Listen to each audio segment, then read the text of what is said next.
Okay. Hello, everybody, and welcome to this panel tonight. Welcome to everybody who's watching locally in Dallas. We're live streaming on YouTube and on Facebook. So, just want to welcome everybody in, as well as our panelists, who are some awesome organizers from all over the country. So, my name is Sydney, and I am an organizer with the Dallas Alliance Against Racism and Political Repression. And, as we know, here in Dallas, we're in sort of an earlier stage of development of the campaign for community control. And because of that, there's a lot that we can learn from other cities and their experiences, the experiences that we share, or what's coming down the line for us in this fight. So sometimes when we're just going, we don't get the time to kind of sit down and have these conversations and deepen our understandings of community control of the police by looking at the national context of this fight against police crimes, and of this fight for freedom for our people. So I'm really excited for this conversation tonight. We have our local Dallas organizer, Kawana, who's going to be emceeing tonight and who will introduce the panelists. So again, thanks for everybody who's tuning in. We'll have at the end kind of a Q&A session as well. So be sure to put your questions and comments in the chat so that we can take a look at those as well. And with that, I will pass it to Kawana. Good evening, everyone. Thank you all for joining us. I want to give a special warm thank you to our panelists for being here. We have Michael from Jacksonville, Florida, Loretta from Minneapolis, Minnesota, Kobi from Chicago, Illinois, and Sol from Los Angeles, California. So we have our people from all over the country here with us today to share the community with us and give us their expertise and their experiences. And thank you all for tuning in as well. So let's just go ahead and get started. First, I'd like to hear from Michael. Go ahead and give us an idea of what you have going and what your background and all that is. All right, thank y'all so much, Dallas. I really appreciate this opportunity to address, share my, views and work that we've done here in Jacksonville. So just to start off, my name is Michael Sampson. With the Jacksonville Community Action Committee here in Jacksonville, Florida. We primarily are a Black-led grassroots organization organizing for self-determination and freedom. And as well, the JCAC, as we call it, is also a part of the National Alliance Against Racism and Political Repression, for which I am fortunate enough to be a co-chair, along with Sid from Dallas, and Loretta as well. So all the co-chairs on this call. And we are a national organization that has like branches in like 12, 13, 14, 15 different cities, kind of organizing for community control of the police, but as well as into mass incarceration, white supremacy, the things that kind of plague us on a daily basis. So kind of talking about the work that we start off with, the work that we've done with NARPA since the George Floyd Rebellion. I mean, we were refounded before the George Floyd Rebellion in Chicago, where we had thousands of people come and refound this historic organization that has been active in the fight for freedom. But as well, we led protests of hundreds of thousands from all across the country, hitting the streets and demanding justice, because we understand that George Floyd was a tragedy, and the folks in Twin Cities turned up and fought, fuck shit up in a good way, and inspired so many other folks across the country to really do the same. But we haven't gotten to that level yet, but we are trying, so we will keep working. But that's part of what NARPA does, at least in Jacksonville. Like, our fight it's a little bit different, I think, than other places due to the history of our city. This has primarily been a very backwards city where reactionary rule, especially a Republican dominated rule, has really hampered any type of movement for police accountability. Jacksonville is a city that doesn't even have a basic toothless civilian review board, because that's fought hard by the powers that be. So in Jacksonville, the JSOs basically runs the town. They a $500 million budget, which is more than any state government even has. They take up almost half of our city's budget, half of our city's resources, half of our city's tax dollars goes towards policing. So that's the type of kind of monster we are dealing with. But we have been kind of vigilant in the past 5 years organizing here in Jacksonville. We had probably during the George Floyd Rebellion, probably the largest protest in Jacksonville history. It was probably one of the recorded largest in Florida history when we had over 10,000 people hit the streets. And we was able to win some reforms around body cameras and stuff, which was okay.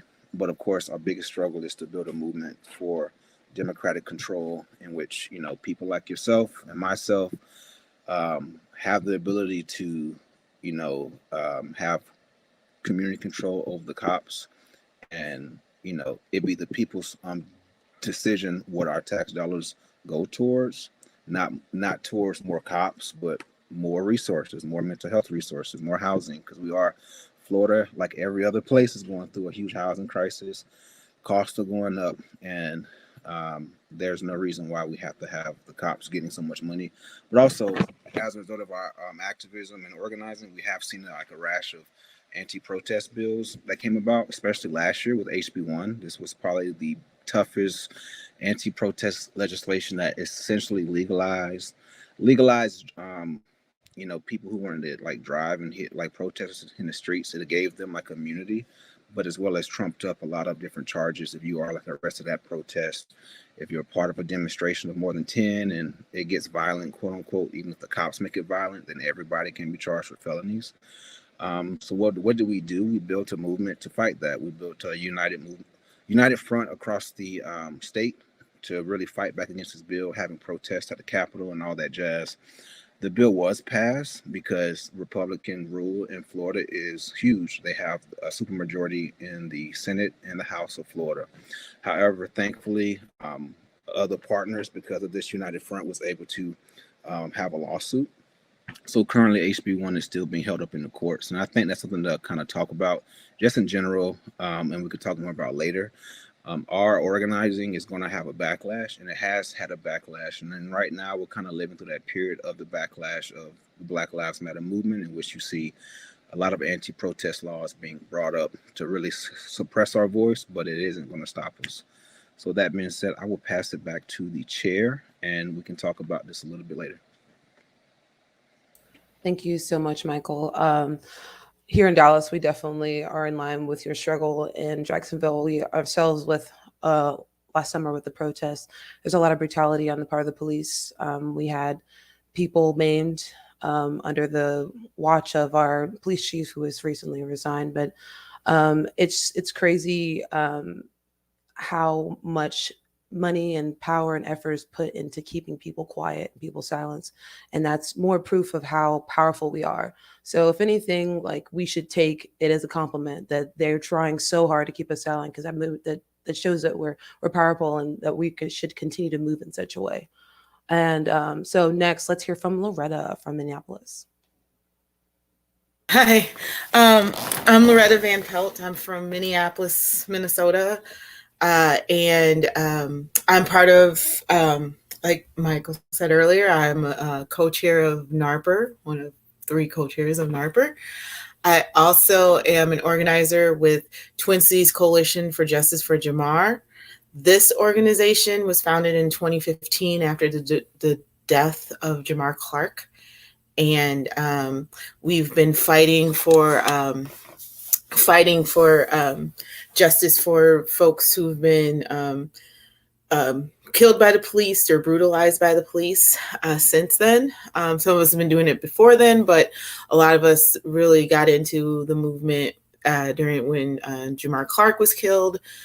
We've stood in solidarity with the families of Philando Castile, the families of George Floyd, Travis Jordan, countless other families in Minneapolis and St. Paul who have been killed by the police. And in 2017, we decided to launch a campaign for community control of police in Minneapolis. and admit it was a little slow going for us at first. And then with the George Floyd uprising, it kind of accelerated things when George Floyd was killed because of what happened to George Floyd. And we've been telling people if we had community control in Minneapolis, what happened to George Floyd wouldn't have happened to George Floyd.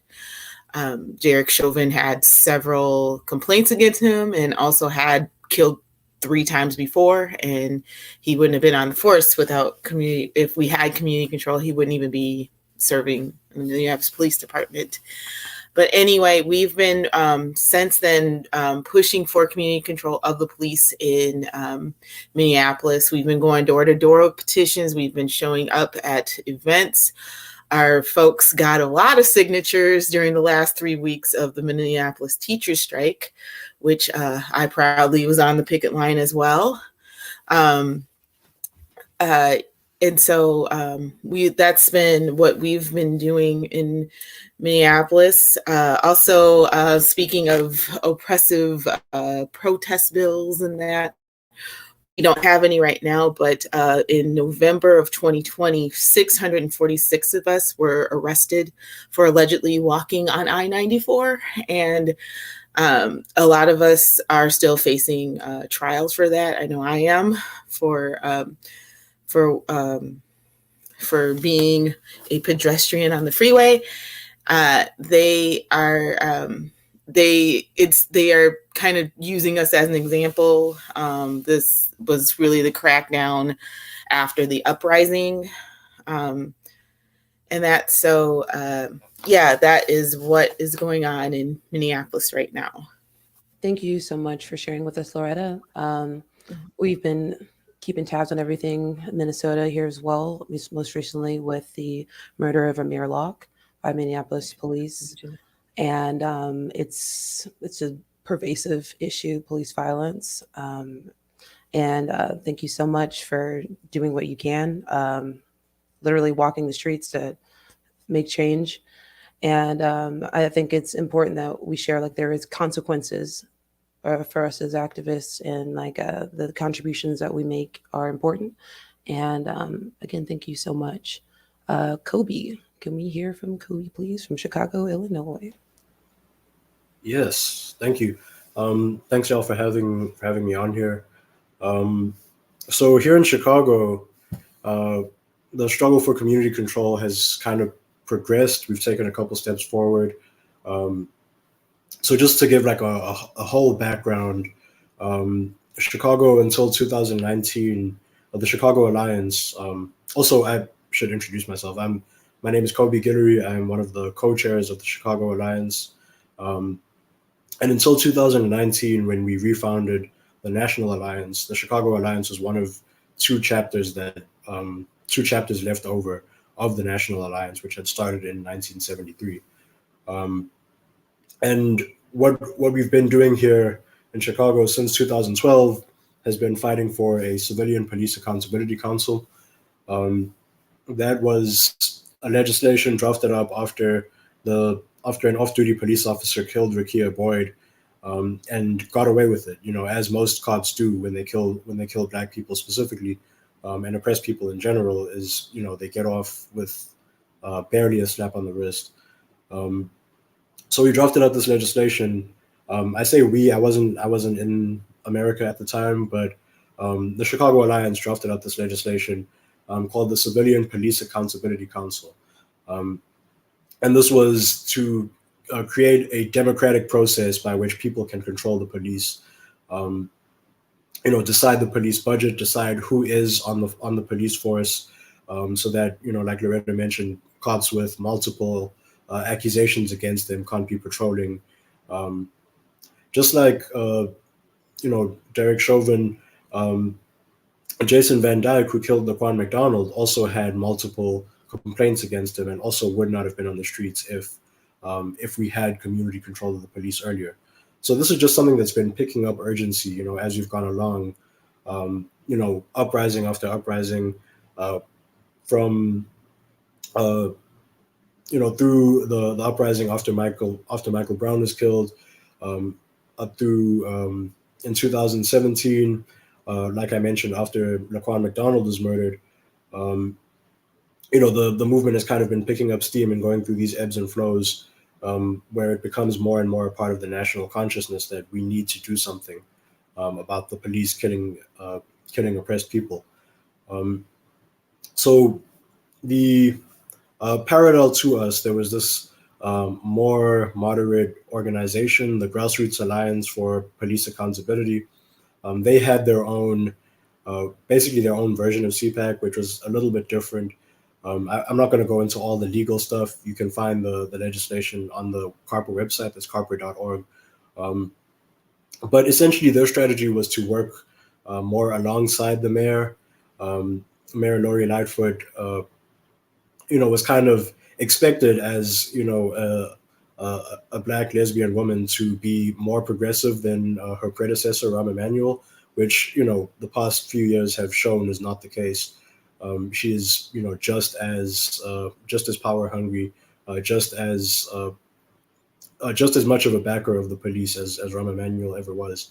But that, that hadn't been proven to everybody until 2020, when the protest popped off in Chicago, and what Lori Lightfoot did was close off downtown essentially and trap thousands of protesters there, so that police could run around beating people up in crowds, tear gassing people. And they arrested about 1,000 people on May 30th. That was the first big protest in Chicago. So throughout that summer, people were getting brutalized by the police. It's kind of ironic. You come together to protest against police violence, and the police respond with more violence. And throughout that process, it was proven to everybody, including GAPA, that the mayor was not an ally of anybody who was seeking justice for people killed by police. The mayor is not trying to change anything. The mayor is just trying to retain the status quo, because people, the people don't matter to those in power. So we had to form our own movement. So our strategy to get CPAC passed, parallel to their strategy to get GAPA passed, is the same, essentially the same tactics of going through city council, going to the alderpersons, and getting them to vote by putting pressure on them, getting people in the community to call their alderperson, telling them to vote for CPAC. And at the end of 2020, we were in a situation where we had about 19 alderpersons, and GAPA had about 23 or 24.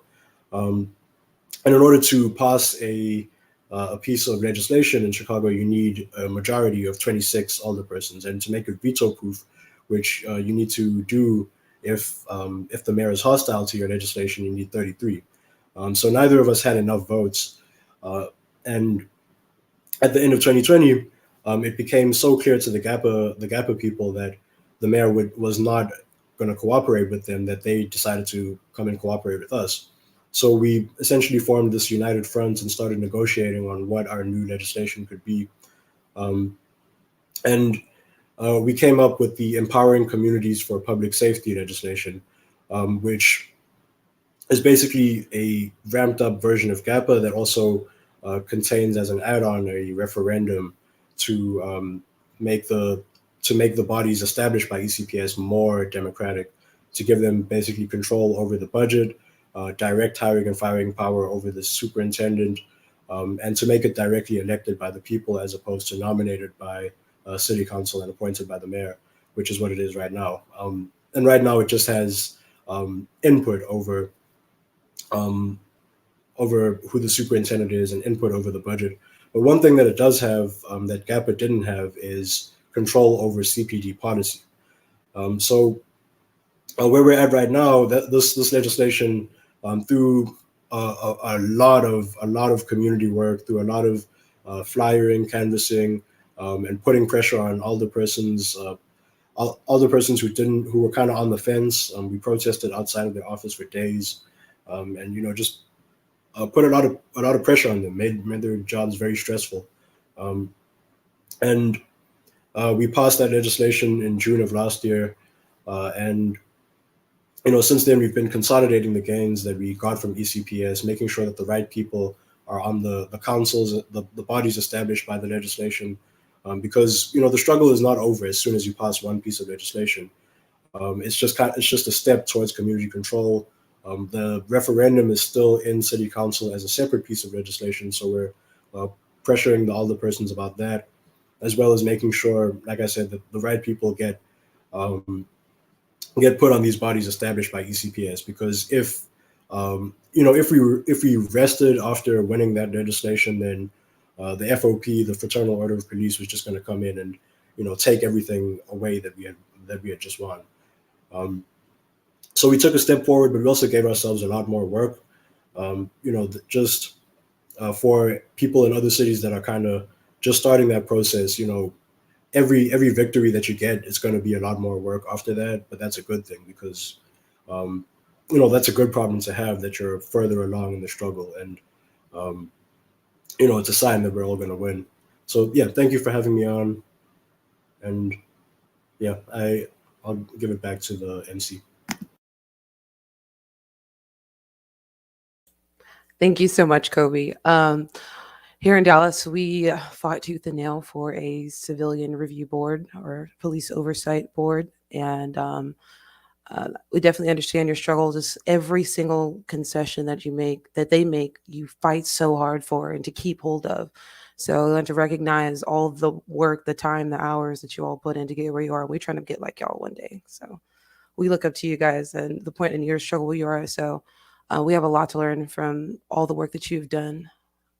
So let's kick it to Soul from Los Angeles, California. Thank you so much. And I have a little presentation, so I'm going to go ahead and see if I can share my screen. I know that my internet isn't the greatest, so I hope it hangs in there for this. Okay, there we go. Y'all can see that? Yep, we can see you. Looks Okay, good. awesome. Thank you so much. I'm going to click that presentation button.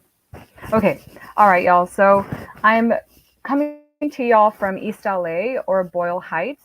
There is a distinction. I know it's kind of weird for people who don't live around here, but it's divided by, freeways, the way that, historically it's been designed to kind of like separate our communities, right? Our working class and oppressed communities. So there are freeways that divide East LA and Boyle Heights. So I'm in Boyle Heights, but I'm just going to be talking to y'all about how Centro CSO, or Community Service Organization, does a lot of our work and how it's super relevant to community control of the police. And we operate in both East LA and in Boyle Heights. So Boyle Heights is within the little red map. I think y'all can see that. And there are about 92,000 people here. I know it's over 16% are undocumented. The majority of us are 95% Chicano. There's a 35% obesity rate, and 61% live below the poverty line. And then, of course, there's 65% of people who do not have health insurance within Boyle Heights. So as you all can see, it's super working class and it's very impoverished. What led us to start tackling on the police brutality issue was between 2016 and 2017 in this neighborhood of Los Angeles, there were this many killings, right? There were 1, 2, 3, 4, 5, 6 in 2016, and one of them was not fatal. And this is one of the first ones that we worked on. This was for Jesse Romero, and it happened it was right next door to my house where I was living in my apartment complex. That's where this shooting started. He was only 14 years old, and this is exactly where he was killed. But since then, we've really taken on the issue of police brutality. And one thing that has been super important for us in Los Angeles is basically showing the similarities between police brutality of Chicanos, Latinos, immigrants, and how it is actually super similar to how African Americans or Black folk are targeted by police and also killed without basically any consequences. so what we've continuously done is tried to bridge that gap because, it's really easy to keep us divided. If you listen to the narrative of people saying, all sorts of things that try to keep us divided. And so this picture is from a protest that we did against the then District Attorney of Los Angeles, Jackie Lacey, who happened to actually be African American, but she was nothing but basically a sound box for the police and the police quote unquote union. And so, she had been in power for a while. And so we were successfully able to kick her out. This is an event that we did in El Sereno, which is just north of Boyle Heights. It's still very much Chicano. And so, we united with Black Lives Matter Los Angeles, and we did a knock on the doors to try to get Lacey out. And we won, y'all. We were able to kick her out. And so, we try to connect the police struggle issue with the relevance to our self-determination struggle as Chicanos. This is the 50th Chicano moratorium. And, we had, of course, our African-American brothers and sisters there present showing solidarity. This is a fist in the air in front of the Aslan flag. And, it's amazing to be able to make sure that folks understand that we're very much united and not to play into the whole division rhetoric. For George Floyd, we brought it again to Boyle Heights. People were super excited for a protest to happen within Boyle Heights for George Floyd, and people turned out. I was very proud of all the Chicanos who came out, and also our African American sisters and brothers who were there uniting with us in Boyle Heights. It was super dope. People from all over Los Angeles came to our event, and so we were able to educate them on what's going on in Boyle Heights. Some of my favorite posters were like Indigenous People for Black Lives and, so forth. It was really, really cool. And of course, it was a National Day of Action, May 30th it was. And so we demanded for basically the release of prisoners during COVID-19, because as y'all know, nobody cares about prisoners or the undocumented while they're being detained and there's a pandemic happening. I just wanted to include this picture from yesterday. It was a protest that we did in front of the East LA Sheriff's Station. And, we raised the demand of community control of the police. And here on the mic, we have a teenager who was demanding justice for her dad, David Ordaz Jr., who was killed by the East LA Sheriffs. One thing of what I really wanted to include this was because there are, gangs within the Sheriff's Department. And this is one of them, the Banditos. We were protesting them just yesterday. So how to bring that forward to basically what we're doing now. We've gone 2 years or twice now to the National Alliance Against Racist and Political Repression national conferences. We've brought quite a bit of people, and we did so again this past December. And so from that, we were able to learn, like we are now, about what other folks are doing to win community control. And so what we've been trying to do in Los Angeles, of course, with all the other stuff that I showed y'all, literally fighting on the ground for these folks, right? For our families who have been wrongly killed or just killed by the police and sheriffs. So we've united with a couple of organizations, some of them national organizations, but also local ones, to try to get community control of the sheriff's department, the LA Sheriff's Department in Villanueva, who's LA's sheriff. And so basically what we want to do is have a charter amendment passed, and the amendment would do three things for basically us here. It would give more oversight to the already existing Civilian Oversight Commission, and it would also establish a way for us to remove the current sheriff, and also to give more power for the Board of Supervisors to create policies against LA Sheriff's Department. And so this is like a no-brainer, right? And we've successfully united quite a bit of organizations and, powerful people to be in favor of this. And so we're hoping to add it onto the November voting ballot. Right now, it's just, we're trying to raise, nothing but $1 million to try to get this passed. So hopefully we can make it happen, and that'll make us closer to winning community control over the sheriffs. And in the meantime, we're going to keep demanding community control of the police and learning from all of you around the country. I'm going to go ahead and stop sharing my slide. But that's a little bit about what we're up to in Los Angeles. Thank you so much, Soul. Got that PowerPoint and everything. Thank you. Um, I want to thank you so much for speaking, especially about the necessary uh, uniting that must happen between the Latino Chicano community and the Black community, because there is so much violent, terrible rhetoric that could tear us apart, but we're so much stronger together. And it's beautiful to see all the work that you all are doing as a community, and how it's moving, and how you're able to give voices and empower the families. Because that's a very important thing as well, to know that um, we're not just victims, we're also powerful, and we're also survivors, and we're also moving forward. And that's just awesome. So I want to ask you all a couple of questions. Feel free to just chime in wherever you can. I know that you all are at different phases of implementing community control, or however you've defined that within your community. What is the next step for you all? What would be the next action, the next bit of legislation? What's the business that done? Do you have a timeline for it? Like, what are your next steps? Anybody can jump in whenever.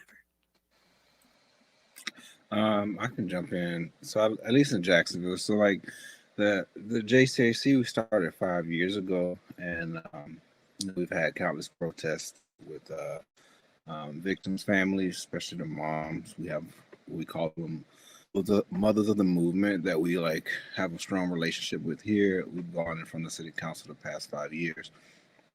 So from all our efforts organizing and protesting, of course, the FOP has organized as well. So they've, in a lot of ways, our city council, we've been sort of locked out.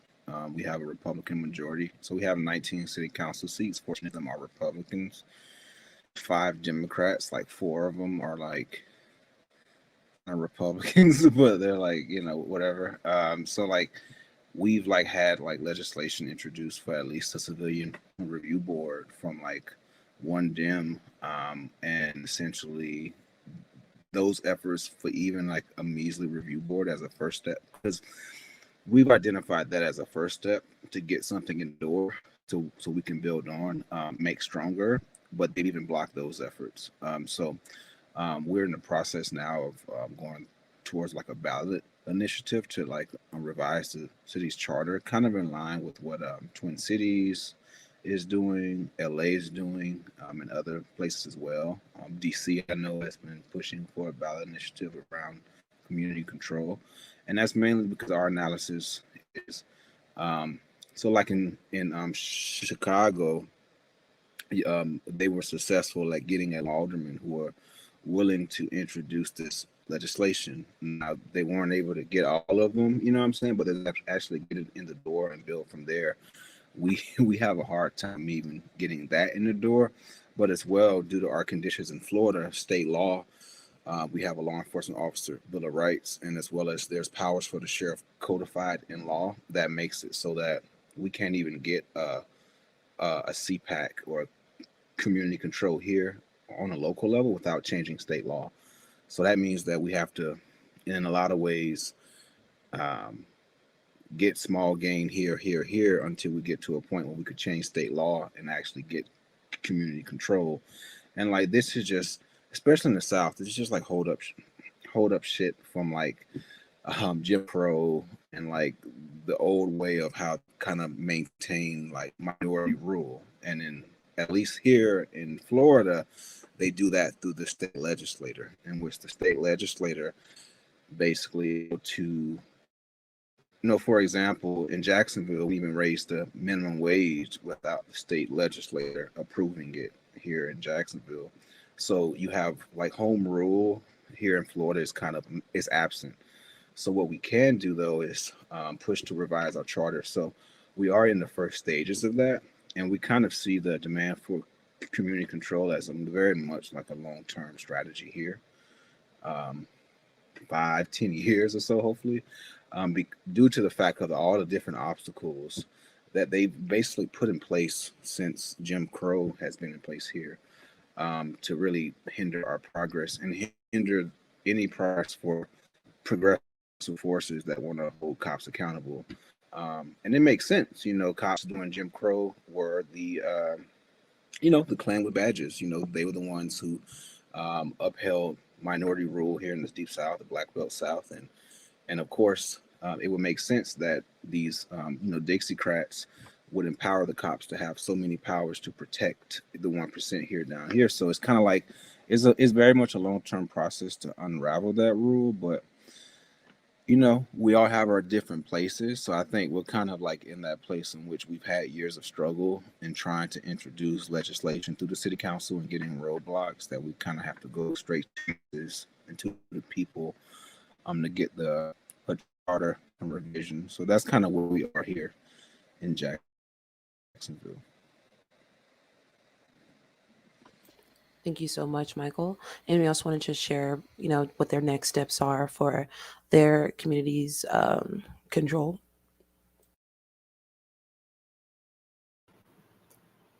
Yeah, I can. I kind of mentioned it.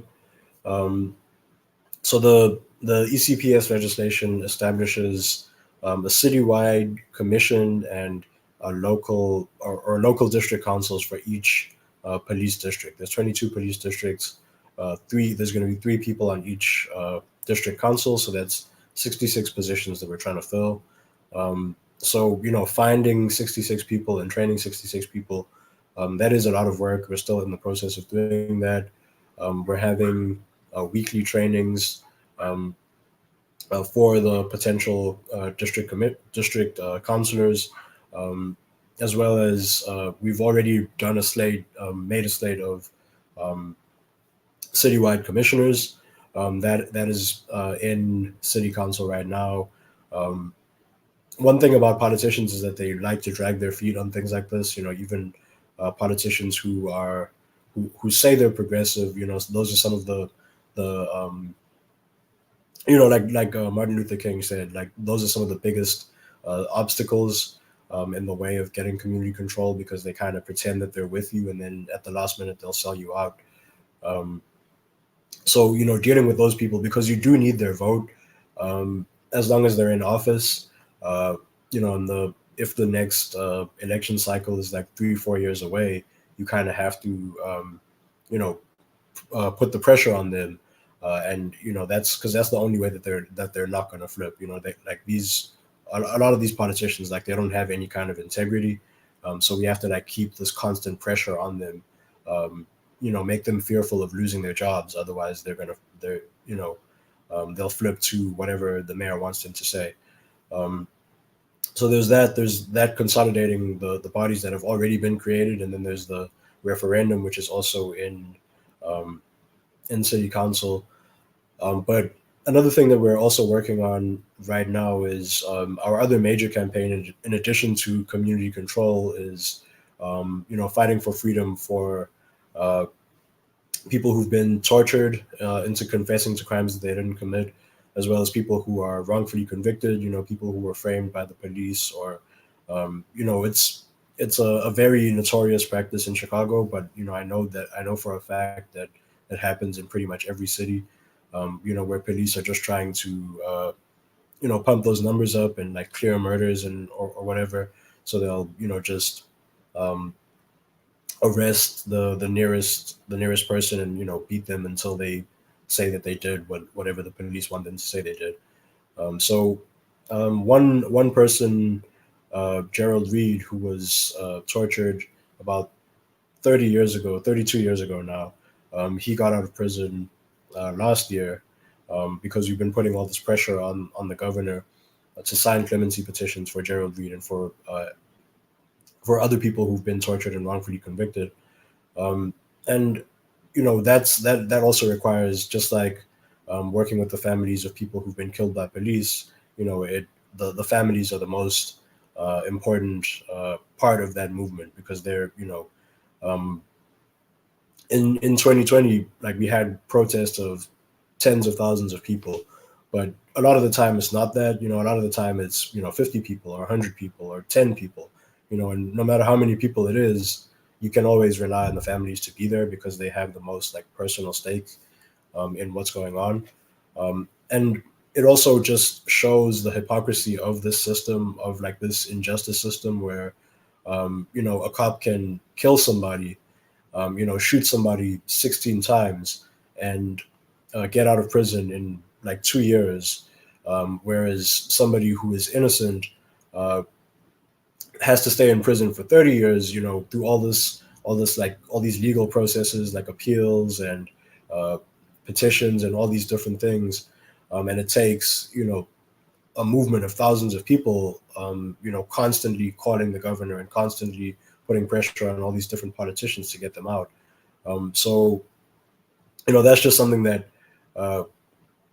fighting for the freedom of people who are tortured and wrongfully convicted also exposes how far the system will go to protect the actual criminals, the actual killers, the actual like gangsters on the police force. So that's something that we're doing right now. Is we're working with families, trying to free incarcerated survivors of torture and wrongful conviction. That's amazing. Thank you so much. Anyone else want to share briefly where they're at? Next steps. Kind of like what Michael and Kobi were both saying, politicians really will say on the face or one day that they agree with you, and then when it comes down to actually trying to implement actual change, they, ghost you. That's kind of like what's been happening with our charter amendment. We tried to get it on the March ballot, or the June ballot, I'm sorry. And, it was basically like 2 board of supervisors who decided to be on our side, which is really disappointing because there's the chair here in Los Angeles, whose name is Hilda Solis, and she's personally been attacked by the sheriff. He's called her a Malinche, which I don't know if y'all know Chicano history or Mexican history, but that was the Native woman who basically was enslaved by the Spanish to, teach them the language and colonize Mexicans. So that's what he called her. And then he also said that he would love to take the board of supervisors to a shed and beat them, like just quoting her and saying stuff like that. And he happened to be Latino too, so it's ridiculous. But anyway, so she has it in her own interest to be on our side, and yet she's said that she's not going to vote in favor of it or have it be on a ballot yet. And so we're trying to push her and the rest of the board of supervisors to make it happen. We only need 3 people to vote in favor of it and add it to the ballot by November. So that's one of the things we're trying to do. But also, I mentioned it briefly as well. We're trying to raise $1 million to basically show them that we can, make this happen, and also fund a way to get more signatures and pass it. So yeah, it's been really hard, and that's kind of like what is on our plate right now. But yeah, we definitely think it needs to happen. It's a step closer towards winning community control of the police. Most definitely. Thank you so much for sharing. We have a question from the audience, which I think is a really great one. Can you be an abolitionist and fight for community control? Are these related concepts? And how do you answer the question of reform versus fundamental change? Just because in Chicago, we have a lot of abolitionists. We also have a lot of reformists. And, just like personally, like as a socialist, I think the entire state apparatus of capitalism should be abolished. And, the police are a part of that, but, not the whole thing. But, every movement is not like the whole, every movement doesn't have to contain the entirety of the beliefs of every person in that movement. So what we do in Chicago, and I'm sure in other cities as well, is we have unity of action, but not a university of thought. Not unity of thought. So, we have abolitionists, we have liberals, we have revolutionaries of, all different kinds of, all different flavors of revolutionaries. and we're fighting towards a common goal. And that common goal is community empowerment, because whatever you think should happen to the police, whether you think they should be abolished, whether you think they should be reformed, that takes power. That takes you're not going to ask the mayor, you're not going to go to Lori Lightfoot or Rahm Emanuel or whoever. I don't know who's going to win the next mayoral election in Chicago, but I know for a fact that you can't ask them to abolish the police. You can't even ask them to stop increasing the police budget, let alone defunding the police. So, taking hold of the police budget, taking hold of police policy and who is on the force, that I think is a step towards any kind of anything that we want to happen to police, whether it's abolition or defunding or any kind of reform that we want to happen, needs power on the part of communities. And I'd say that's not just something that applies to policing. That's something that applies to hospitals and schools and housing. People have to be in control in order to change anything for the better, because politicians are just not going to do it. But the police are like the cutting edge of repression, and that's where every rebellion, I think, in the past 7 or 8 decades has been a response to police violence. So that's where everyone is. So it's not just about like fitting into one ideology or fitting in, molding our strategy to fit one ideology. It's about empowering the community with as many people as we can get. So just like to talk about ECPS a little bit more, in order to get that passed, we needed the help of trade unions. We needed the help of abolitionist organizations. We needed the help of churches, mosques, synagogues, youth organizations, like every kind of organization that is at work in the community. We were reaching out to, and we were, getting help. Every kind of progressive organization. Obviously, we weren't like, we weren't dealing with the FOP or anybody like that. But it takes a lot of, in order to change anything in this society, it takes a lot of work from a lot of people. So that's what we've been doing, just a unity of action and not necessarily unity of ideas. I think the what I add is excellent explanation. Like in Jacksonville, like we don't necessarily have a lot of abolitionists here. Not that I actually have met in like organizing spaces. I think in regards to reform versus revolution is always a question of leadership, in my opinion. Like you can wage a struggle for community control, but I guess it's a reference struggle if that's where you stop. You know what I'm saying? Like we see the struggle for community control as part of a broader struggle to win power for the working class, for oppressed people, for Black and brown people in this country.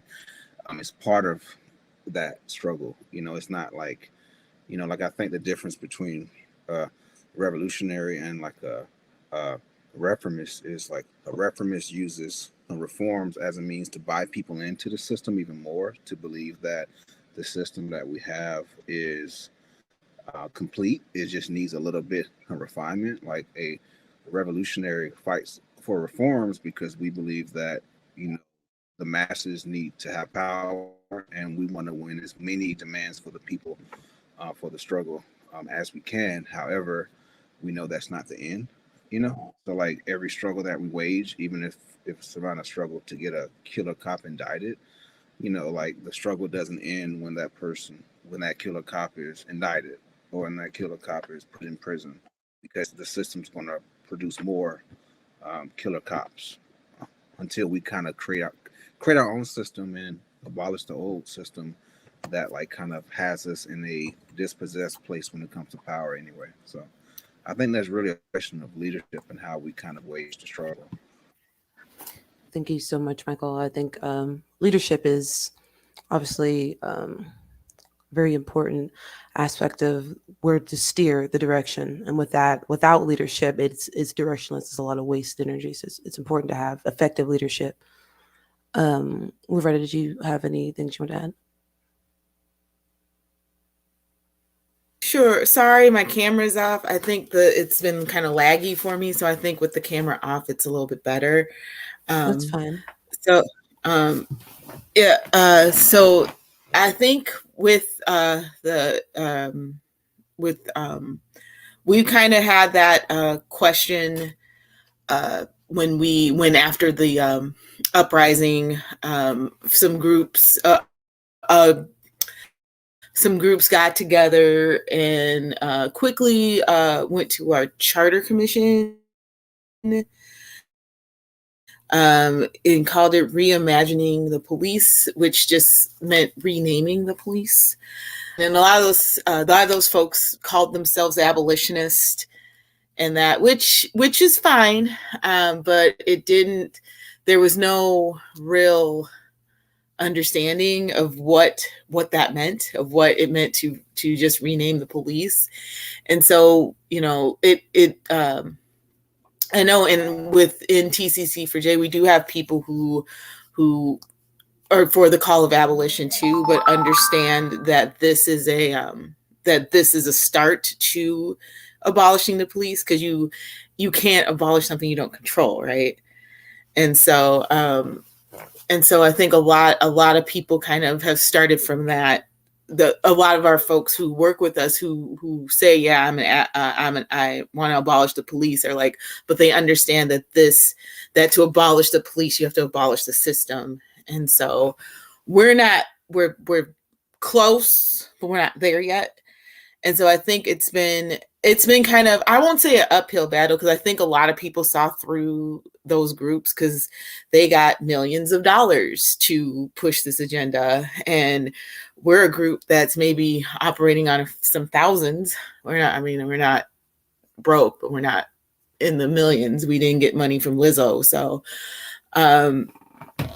but you know, I think we've been able to kind of, I know we still have people who think community control is just another reform, is just some toothless reform. But I think we've been able to get a lot more people on our side because they've seen the work we've done prior to working on community control of the police. And I think a lot more people trust that we're a group that is for that. So, yeah.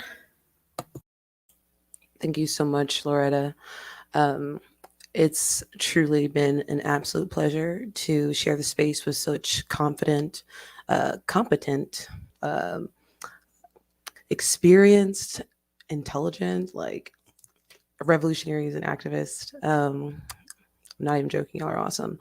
Thank you for taking your time to help educate us on your point of views, on your struggles, your wins. And I think here in Dallas, we're at the very beginnings of our struggle for community control, even though we've done a lot of work for sure, leaning in that direction. But we're hoping to walk in stride with you all, and hopefully tap in with you guys again to get some more intel on what you guys have going on in your neck of the woods. So thank you all for joining us here tonight. Sydney?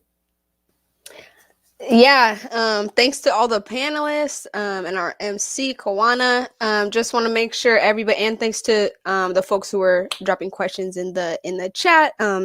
Definitely a lot of food for thought. There's, of course, we could sit here all day. There's a lot to think about, a lot to do, but the main priority is action. You know, we've got to keep moving these fights forward. So definitely for all of our folks in Dallas, if you're not involved, get involved. You know, follow our links, come to our meetings, where we'll be taking the steps to push this forward. If you have not signed on to our petition, do that. We'll link all of those in the chats, so you can get involved here locally and put it into practice. So with that being said, thanks everybody for hopping on, and we'll see you in the streets or at a meeting. All right. Good evening, Bye, everyone.